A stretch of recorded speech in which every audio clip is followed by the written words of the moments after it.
We go to war because we believe that certain things are worth fighting for and sacrificing deeply today to ensure the hope of tomorrow. But let's get real.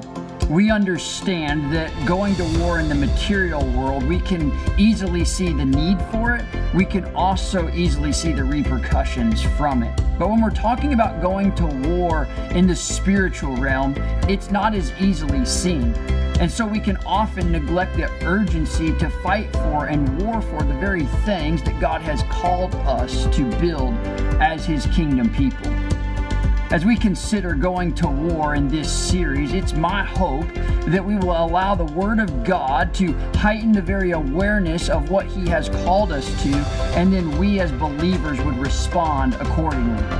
Well, faithfully, in a way that's God-honoring, Jesus-following, and Spirit-filled. Today, as we go to war, specifically talking about the next generation and the war for them, I'm excited to introduce to you Tyler Nobis. Tyler Nobis, alongside of his wife and their daughter Dee, live out in Providence, Rhode Island, where he's a part of leading Sojourn Collegiate Ministries, which serves college kids across multiple campuses out on the East Coast. Tyler's been faithful to the war for the next generation, and I believe we have a lot to learn from him. Tyler grew up right here at Madison Park Christian Church, and it's always a pleasure to get to have him back and to learn from him. One of my favorite things about Tyler is he recognizes that fun is spiritual, which if you know him well, that means safety third. Will you join me in welcoming Tyler Nobis as he leads us to war today?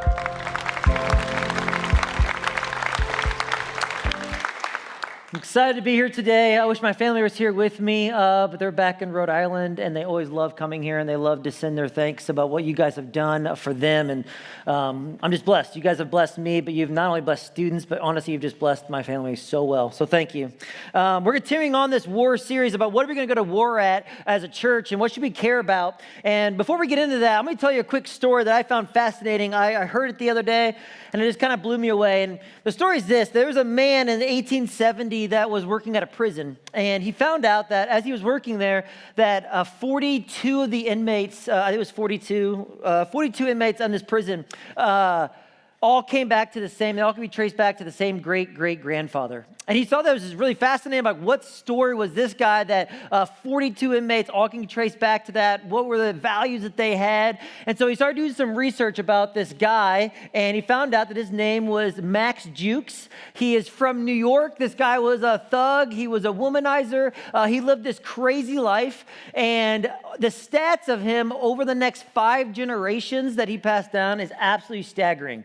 He had 11 children with many different women, and here are the stats over the next 5 generations that his family produced.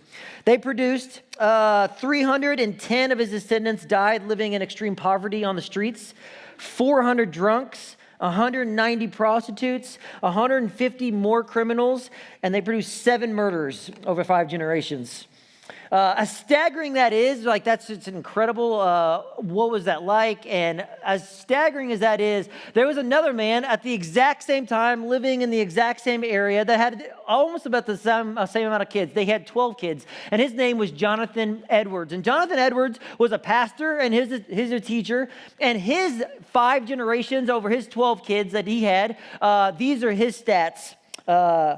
They had 13 college presidents, 65 college professors, 75 military leaders, 80 public servants, 60 authors, 60 doctors, 30 judges, 100 more pastors, 100 lawyers, 3 U.S. senators, and 1 U.S. vice president. This topic today is not about whose family is better than the other, because we all know who those families are. I'm kidding. It's what do we pass down to our kids? It's more than just DNA. It's not about what's your DNA and what are you passing on. It is the stories that you are telling your kids that are being passed down from generation to generation. Some of these things are not just conscious. Sometimes as parents, we are very conscious about what we want, what values we want our kids to have, but some of it so often is unconscious, what we're passing down. It is more than just eye color and your last name. They inherit values and beliefs and priorities. They inherit a vision of what life could look like. And once again, this happens in every single generation. What you believe and think most likely came from your family, so often passing on values into your life. What stories are you being told? As a college pastor, if you know anything about me, I love college students, and I'm constantly thinking about what stories college students are believing in this world today. Somebody tell you that the average high school or college student on campus today is being told a story every single day. They don't have a choice. They're being told values by what they watch, what they do, who they hang out with. They're being told stories about identity, about success, about purpose, about what is truth. And these stories are coming from literally every aspect of life. They're coming from their parents. They're coming from teachers, coaches, their friends, Netflix and the shows they watch, TikTok, Instagram. Culture is telling them stories. The issue is not what stories do they believe. The story is they're already being shaped by one. And what story is that? They will be the first generation to grow up completely surrounded by smartphones, social media, and a constant stream of stories telling them who they are and who they should be. Guys, they're not waiting on a story. They're already being shaped by a story. And today, as we talk about this war series, what should we fight for? We're going to talk about the church should fight for the next generation. That there's Gen Z is a typical high school or college student, and we should fight for what it looks like for that generation to know Jesus. Let me give you a little bit about who Gen Z is. Some of you are like, I don't even know young people and I stay far away from them. Let me just tell you who Gen Z is. Gen Z is anybody born in 1997 to 2012. The oldest Gen Z is entering adulthood as 29-year-olds now, and the youngest is 14. So let me just ask this. Who here is considered Gen Z in those criteria? Raise your hand really high. Keep it up really high. Keep it up. Now, as you keep it up, notice where these people are. They're the front row, by the way. Boomers, front row, okay? Keep your hands up because I'm going to go. Who here is a parent that actually is parenting Gen Z? Raise your hand as well. Okay? Some of you are scared. You're like, oh, geez. Who here is a grandparent that has grandkids that are Gen Z? Okay, so now as you're looking around the room, you're seeing quite a bit of people are being impacted by Gen Z. And who just likes Gen Z? Maybe there's a couple of just enjoy. There you go. The rest of you should be ashamed. You're like, I hate them. Just keep away. Gen Z is a huge part of what is happening in our culture today. And so let me just tell you a little bit of the good and the bad about Gen Z. I spend a lot of time with them. I've dedicated my life to them. I get to plant campus ministries in New England. So I hang out with Gen Z all the time. And it's honestly because they're more fun than the people my age. So I hang out with them. I know a lot about them. Let me just tell you. So Barna is a research company that does a lot of research for churches about what does it look like in the spiritual realm for Gen Z right now. And this is what they found out. This is the good stuff that we know. So in culture, 41.6% Bibles are on sales are up 41.6% since 2022. Spiritual app downloads like the Bible app are up 79.5% since 2019. And Christian music streams are up 50% since 2019. If you've been anywhere in culture right now, some really cool things are happening in the church. The church is growing, honestly, for the first time in a long time, and it's been really exciting what's happening in the American church, especially with Gen Z. You may be thinking, like, all this good stuff is happening. Who is leading the charge? Let me just tell you, it is not boomers leading the charge on any of this stuff. It is actually Gen Z. The people that so often we write off, the people that have the weird lingo that we don't understand, like Riz. If my daughter says she crashes out one more time, I'm going to freak out because that's all she talks about is crashing out every 2 seconds. They have this lingo that it's easy to write off. They're weird. They're social media people. They need to get off their phones. I don't know what you say about Gen Z, but it is Gen Z actually leading the church today. So often people will say Gen Z is the church of tomorrow. Let me tell you, Gen Z is the church of today.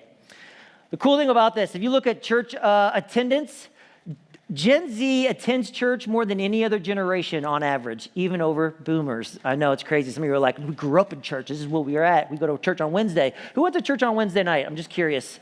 Yeah, you're still not going to church now as much as these guys in the front row, which is crazy. Gen Z is leading more than any other generation with church attendance. They have doubled their church attendance since 2020. There's a lot of really cool things happening with the youth and affecting our culture.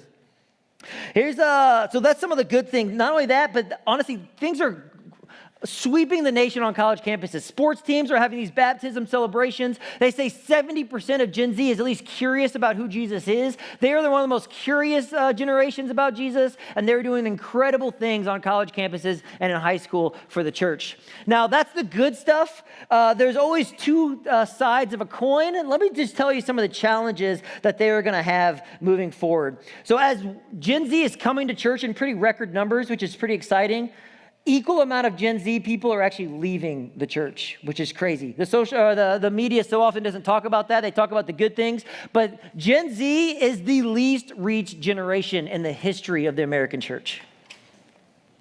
As people are exploring faith sometimes in Gen Z, they are not doing it in the church. They don't trust the church, and so many of them don't feel safe in church. And this is not just, the men are actually coming back to church in Gen Z, which is kind of exciting. Young men are like finding hope and purpose in the church, but actually young women have no inkling of wanting to be a part of the church, and they're actually going down. This is pretty crazy.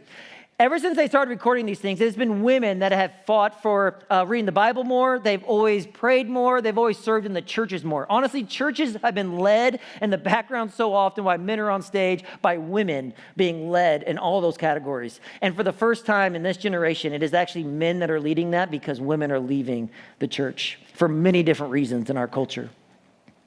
Not only that, like I said, they're the least affiliated religion in the world. I'll show the stat real quick. So Gen Z, people that are religiously unaffiliated. So this is somebody who considers themselves atheist or agnostic or just they don't have any particular religion. 40% of our youth would say that that is where they land, more than any other generation in American history. The next is millennials with 35%. Gen X is 25%. Boomers are 17%. And the silent generation is 11. You can see that there's a trend happening, that we're losing the youth every single generation. It's pretty staggering what is happening. This is the loneliest generation, the most depressed and most anxious generation. They grew up in the shadow of 9/11. They have practiced shooter drills in their schools ever since they can remember. They have watched the pandemic shut down their life at such a formative age. They have navigated social media comparisons and pressures every single day of their life. And they're in constant fear of the future because of the economy, because of the housing crisis, and because of education and living costs at an all-time high. This is why this generation is one of the most anxious. It's so easy to say, why are they so anxious? It's because this is the world that we have left them. Guys, this generation is approaching adulthood with less connections to the church than any other generation in American history. They don't need another reason to be afraid. They need to know a story that is bigger than their fear. And the cool thing today is that we have a story that is bigger than their fear, a story that can change lives, that can speak light into the darkness. And it is our job as a church to tell them the story. Today, the message is very clear. I don't think the solution is easy, but I think the solution is very simple. And it's this, that if we don't tell them the story, the world will tell them the story. If we don't tell them the story of good news and hope in the midst of darkness, the world will tell them a story. And it will be about themselves. It'll be about more money, more fame, more success, all the things that we know don't lead to a better life. If we do not tell them the story, the world will tell them their story. And we see this all over Scripture. I want to spend some time in Psalm 78, if you want to turn there, because I love what Psalm 78 says. It says this, and I get amped. I get super passionate about this because this is exactly why I do what I do. It says this. It's going to be on the screen as well. My people, hear my teaching. Listen to the words of my mouth. I will open my mouth with a parable. I will utter hidden things, things from of old, things we have heard and known, things our ancestors have told us. We will not hide them from their descendants. We will tell the next generation the praiseworthy deeds of the Lord, his power and the wonders he has done. He had decreed statutes for Jacob and established the law of Israel, which he commanded our ancestors to teach their children, so that the next generation would know them, even the children yet to be born, and they in turn would tell their children. Then we will put their trust in God, and they would not forget his deeds, but would keep his commands. They would not be like their ancestors, a stubborn and rebellious generation, whose hearts were not loyal to God, whose spirits were not faithful to him. I don't know if you heard it. I get amped. He says, we will be telling stories for the people that aren't even here yet, for the babies that aren't even born, who will then tell their kids. There will be a generational story passed down. It is our job to tell the story. And if you don't tell the story, the world will tell their story. Paul recognizes this in the New Testament as well. This is all over Scripture, this urgency that if we don't tell the story is going to be lost. In the New Testament, Paul writes 2/3 of our New Testament, and he does incredible things. If you follow his life, that he's on missionary journeys, he's baptizing people, he's traveled literally like the known world. He has been suffering for the gospel. And at the very end of his life, he knows this. The greatest tragedy is not that he will die. The greatest tragedy is that the story dies with him. And he's in a prison cell, and he's writing the letter to 2 Timothy, or to Timothy, and he's saying, don't forget the story. He's at the very end of his life, and you can, as you read this letter, you can hear the urgency of make sure you are calling qualified people to continue on this story. It says this, 2 Timothy chapter 2. Paul writes this to his protege to say, don't forget this. He says, therefore, my son, be strong in the grace that is in Jesus Christ. The things that you have heard from me in the presence of many witnesses, entrust the faithful people who will be able to teach others also. Suffer hardship with me as a good soldier of Jesus Christ. He says we're at a war right now, and he says be a good soldier, endure the suffering, and make sure you pass on the story. And this is what's crazy. He says don't just know the story. He doesn't just say pass on the story to one person. He says make sure you pass it on to other people who then can pass it on to other people. That's the goal. It's 4 generations. If your goal as a Christian is, I just want to survive, I just want to go to church, you've missed the bigger vision of what God has for the world. If you're a person, if I just want to tell my family and my kids about Jesus, you've missed the bigger vision of the world. He says, I want you to tell your kids so they can tell their kids and their kids. It is this generational thing over and over and over. That's the plan of how God is going to redeem the world, save the world, bring light into the darkness. It reminds me of a powerful image. I was thinking about this of when I get to heaven, the people I want to see. I don't know if you ever think about this. When I'm in heaven, I want to see certain people that have been instrumental in my life, right? And I can't wait to be there and to see these people that were so key to my life. And then to say, you know, Tyler, I'm going to introduce you to the person that introduced me to Jesus. And you get to see their mentor, their discipler, and you get to hang on and say, man, we're part of this lineage that's been passed down. And then they get to say, let me introduce you to somebody. And over, you get to see the people of how you got to where you are today, from people being passed down over and over and over. And I just think about this image about what if you get to this person 6, 7 generations away from you, and they say, who did you get to pass the story on to? I want you to think about that question. Who are you passing on the story to? I hope you have an image in your head. I hope you have a name in your head. Who is the person you are passing on this story to? Because Paul's saying in this chapter, he says, don't be the last name on that genealogy list. Don't be the last person to say, I don't have anybody. I didn't pass it on to anybody else. Guys, what we do is too important for that lineage to stop. Don't be the person that doesn't have, that you're the last name on that list. My challenge today is if you don't have somebody to think about, maybe there's some Gen Zs in this room, you're like, man, I need to pour into the next generation. Maybe it's somebody at your workplace. Maybe it's somebody in this church. Maybe it's somebody in your family. Whatever it is, that is the goal, because we need to fight for the next generation. I was challenged by that. What is going to be on my list of people? Not because I'm guilty or because I feel ashamed, but because I'm so joyous of what God has done in my life. Guys, this is a discipleship issue. I just read a stat recently that I think probably the most staggering stat is this. This is not just for the people in the church. This is also for our pastors in this church. They said this, that the average age of a pastor today is 58. Okay, think about that. They're going to retire soon, and there's no one to fill the gaps of all the churches that have older pastors. They say just mathematically, Gen Z will not be able to fill the gaps because they don't have enough people to fill all the vacancies that the church is going to leave. The average age in 1992 of a pastor was 44. So just in 20, 30 years, we have failed to pass on these responsibilities to the next generation. For them to fail, for them to figure it out, for them to be in the limelight, but also not to be perfect and to figure it out. We have failed to pass on these traits and this discipleship. They say out of 1 in 20 churches feel confident in their discipleship plan. their leadership development. Think about that. 1 in 20 say we're confident we're doing it well. Guys, this is a discipleship issue. Are we passing it on to the next generation? Some of you are like, man, I want to do something about that. Maybe you've been inspired. Maybe you haven't been inspired at all. I don't know. But if you're like, I want to do something, I want to help the generation. I have kids in that generation. I have grandkids, whatever. If you want to say, I want to do something about it, I think there are 3 things in Psalm 78 that we can pull from. I'm just going to say this right off the bat. It is not super complicated. So don't be like, that's it. That's all you got. That's the plan. It's very simple, but it's not going to be easy. It says this, Psalm 78, verse 4. I don't know if you caught it, but it says this, we will tell the next generation. The first point is this, that God's plan has always been generational. Notice the we in that. It is not pastors. It's not campus ministers. It's not the youth minister. If you have a kid in the youth ministry, it is not the youth minister's job to disciple your kid. It is yours. It is the people in this church. It is uncles and aunts and people in your workplace that say, it's my responsibility that I want to take on the next generation. I love that. So often we can give it to someone else, to the professionals, and that's never been the plan of how God has used his church. You may be thinking, I'm not good enough. I don't know enough. I've not been a Christian long enough. I don't even know the story. Whatever your excuse is, I've been there. I love how I've kind of been discipled. Because I had a youth minister when I was in high school, and he said, Tyler, let's go out to eat. And I was like, I'll take a free meal whenever. So I was like, joke's on you. I went to this free meal, and he said, I still remember this. He sat me down, and he says, have you ever thought about being a pastor?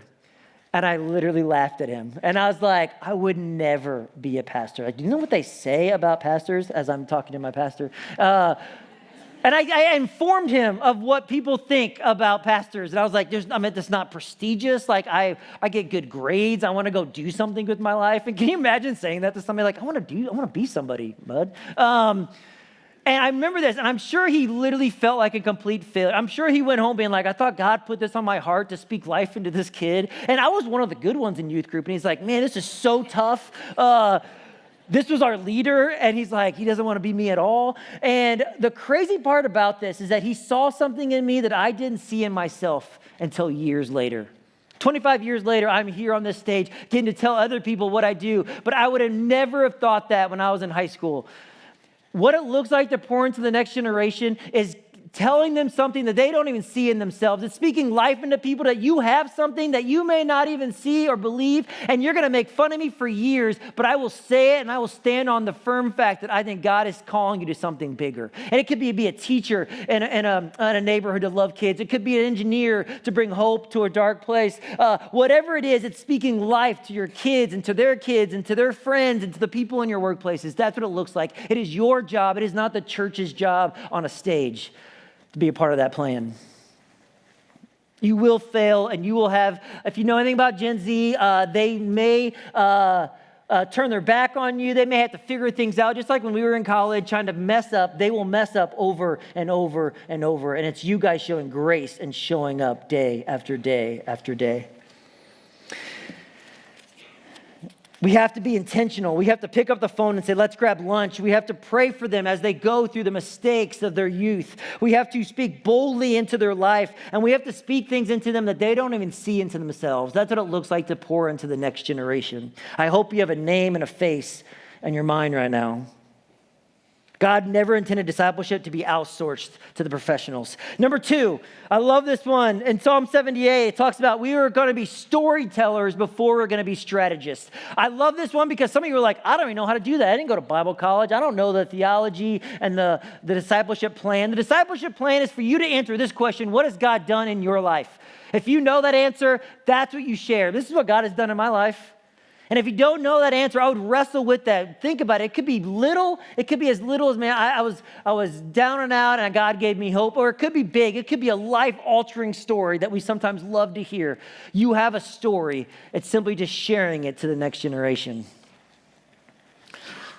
So often I get people talking about, like, why do we do what we do? Because this is, once again, This isn't a strategy. It's not a program. It's not a building. We're not passing on these really deep things. It's just a story. And so when people ask me, Tyler, how do you plant ministries in some of the most hardest colleges in our country and one of the toughest regions of our country in New England? How do you guys do that? 70% of our college students are not Christians, and yet they're exploring faith for the very first time. And I always get the same answer, same question. Like, how do you do that? Tell me more. And when I tell you our plan or our strategy, you're going to laugh, and you're going to be like, that's it? And it's this simple. I'm not even kidding. Well, I'm going to illustrate it first before I give you the secret. I don't know about you, but I was an athlete growing up, and so I live in the glory days of my high school youth. And so I love, anytime I get a chance, if I have to throw a piece of paper away, I don't know about you, but I will crumple it up, and I will not walk across the room like a peasant. That's ridiculous. I will crumple up a piece of paper. I don't care who's in my way. I don't care if there's a table in my way, if there's a desk. I don't care if there's people in my way. I don't care if I'm in the middle of an important meeting. I will be in the middle of a doctor's office, and if I see a piece of paper I'm trying to throw away and I see a wastebasket, I will chuck this piece of paper, no matter how far it is, into that basket. Anybody else with me? Anybody else do this? 4 of you are immature like me. Some of you just weren't athletes like us. We understand it. So, and I'm good. I'm good at this. I will make it 33% of the time. Like, this is like, it's like a gift, okay? And my wife absolutely hates it because when I do miss, I'm like, hey, babe, can you go get that? I would just chuck it. And I want you guys to feel the same thing I'm feeling. And so this is what's going to happen. Some of you are the lucky winners. There is a cup underneath your chair. Hey, there's one right there. You should grab that one right there. It's right there. There's a cup that has a piece of paper in it. I need you to grab that cup. There's one right in front of you if you want that one. There's one over there. This is important. I want you to feel what I feel. I need you guys, on a count of 3, to chuck those pieces of paper onto the stage. Now, don't do it yet. What I love about this, I don't know about you guys, every time I chuck one, I chuck anything into a hole of any sort, I always say the same name. I don't know where it comes from. I don't even like this player, but do we all know that name? Why do we do that?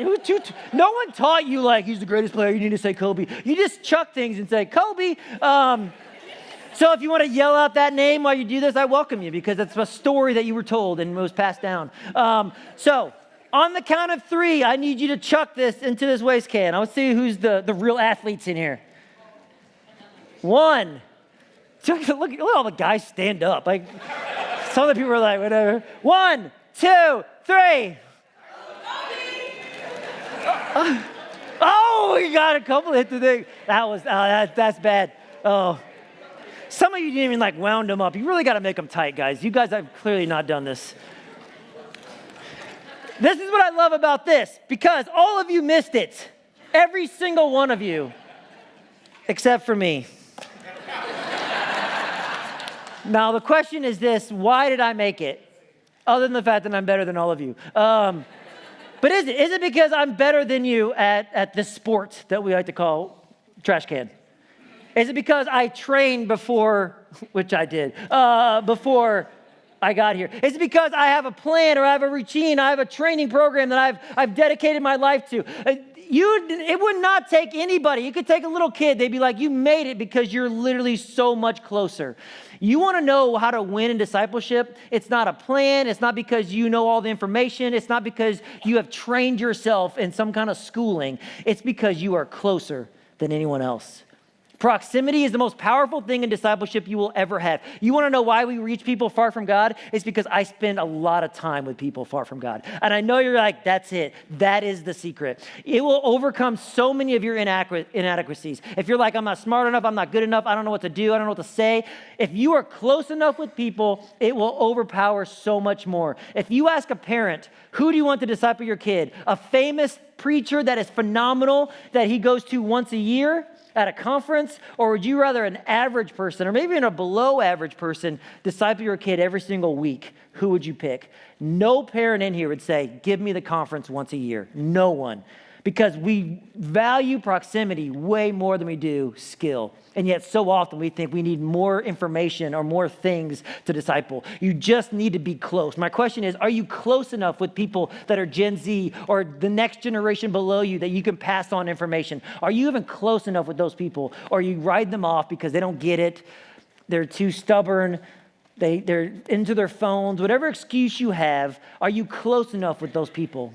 Because if you're not close enough, you will never be able to disciple well. God did not say to go and make declarations. He said, go and make disciples. He says, don't go just we think discipleship is I put things on Facebook and I argue with people for the truth. If you want to do that, that's great, but it's not discipleship. Some of us were putting yard signs in our yard to say, we want my neighborhood to know what I believe. Once again, that's great. That's not discipleship. We're not making declarations. It's about transforming people's lives by being next to them. This generation is the most educated, they have education literally in their pocket. Some of the greatest things, even with AI, they don't need more information. They need formation. What's crazy about this is that so often we write ourselves as not knowing enough, but what they need is somebody to embody the story, to live out the story. It says this in 1 Thessalonians. This is all over Scripture. Paul says this, because we loved with you so much, we were delighted to share with you not only the gospel, but our lives as well. I love this. Paul says, discipleship is not just information, it's living life with people. Are you allowing people to see the good and the bad in your life?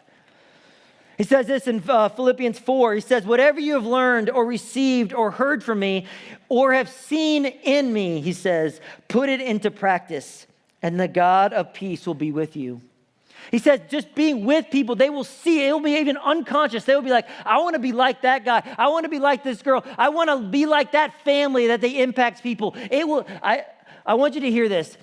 Discipleship in this next generation won't be taught. It will be caught. They will see it and they'll say, that's what I want to see. It will be caught more than it will be taught. We have more information than we ever had in human history, and yet anxiety is rising. Loneliness is soaring. Meaninglessness is literally at an all-time high. The issue is not a lack of information. Students don't need more content. They need somebody to embody the story. They're not going to remember this sermon. Literally, none of you at afternoon lunch will remember what I said except for a trash can.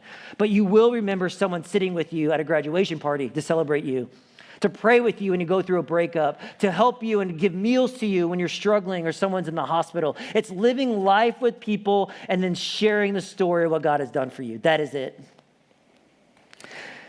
Guys, they don't need perfect leaders. They need present leaders. The first step to discipling people is simply moving closer.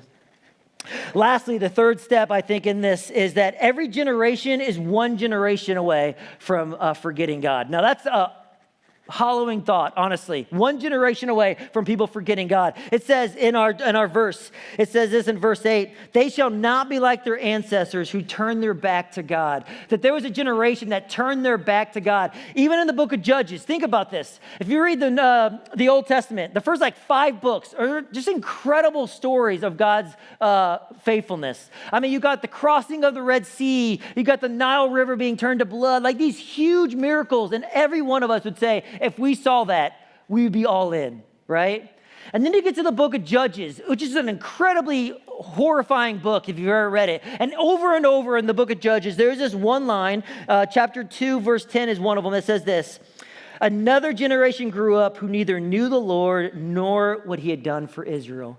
The problem with the Israelites is they forgot to tell the story. They witnessed these miracles and they forgot to tell the story. If you don't tell the story, the world will tell theirs. We simply need to tell it. Guys, this could be one of the greatest generations that will bring revival back into our country. They'll be doing incredible things, but it's on us to tell them the story. I love this one quote that just kind of keeps coming back. It says this, every generation is one generation from forgetting God, but also every generation is one encounter away from changing the world. Man, I don't know about you, but that gets me excited. We're one generation for people forgetting and losing it, and we're losing our youth. Every year, every generation gets a little bit worse, but one generation is away from encountering God that could change the world, that could go to the ends of the world and bring light. And I love to hear what this church is doing at Element and pouring into the youth and baptizing friends, baptizing other friends. That's what it looks like.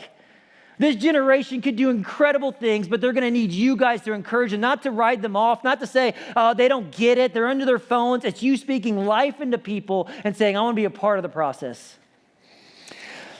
Let me end with this.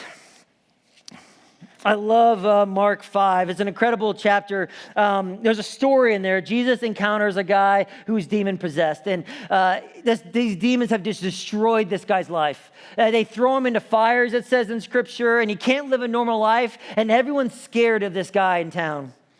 And he comes in contact with Jesus. And it's an incredible story because in an instant, Jesus heals this man. But right before Jesus heals him, the demons are actually speaking to Jesus. And they're scared of him. And they say, please don't hurt us. We don't want to go. If it's okay, can we go into these pigs? Instead of casting us out, can we just go into these pigs instead? And it says in the scripture that Jesus says, he's like allowing, he's like, I permit you to do this. And it says that these demons go into these pigs. And it says these 2,000 pigs go into the lake and they all drown. It's a weird story if you're reading it. You're like, what is going on here?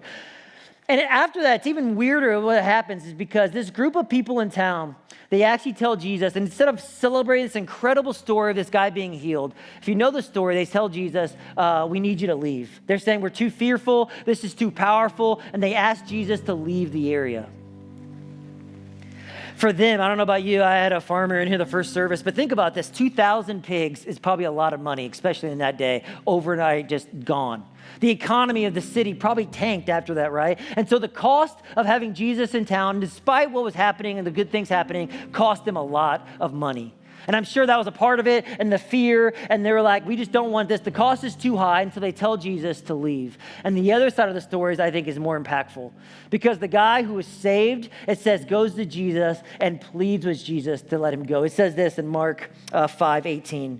As Jesus was getting into the boat, the demon-delivered man begged to go along, but Jesus wouldn't let him go. Jesus says, go home to your own people. Tell your story, what the master did and how he had mercy on you. And the man went back and began to preach in the towns area, of the 10 towns area, about what Jesus had done for him. He was the talk of the town. Guys, there was 2 responses in that story. You could tell Jesus to leave, or you can say, you can beg him to let you go with him. There's only 2 choices for you today. You can't be in the middle. Being in the middle is you not being a part of the solution. You have 2 choices. You could say, I want that the cost is too high. You're like, I don't want this. I like my free time. I like to not talk to people because people scare me. It could be, I don't even know somebody, Gen Z. Whatever it is, you can have an excuse that the cost is too high and to bail. Or you could be like this man to say, I want to be with Jesus. And I love Jesus' response because he says, I don't need you with me. I need you in the towns preaching. Guys, we don't need a bunch of Christians in the church. I think this is great. Come here every Sunday, get fed, get excited. But we need you 6 days of the week, loving people in Quincy, doing something exciting for this next generation. You have a choice. Do you want to be impacted by God? God is calling you to a cause to do something great. Guys, the calling of Jesus was never meant to be outsourced to the professionals. It was always meant to be carried by his people. The calling isn't just to attend church, it's to disciple. It's not just to preserve, it's to invest. It isn't just to survive, it is to multiply. Church, go tell the story. Tell it with your words, with your life, in your home, on your campus, in your neighborhood. Tell it to the next generation so they can tell the next generation. Because if you don't tell the story, the world will tell their story.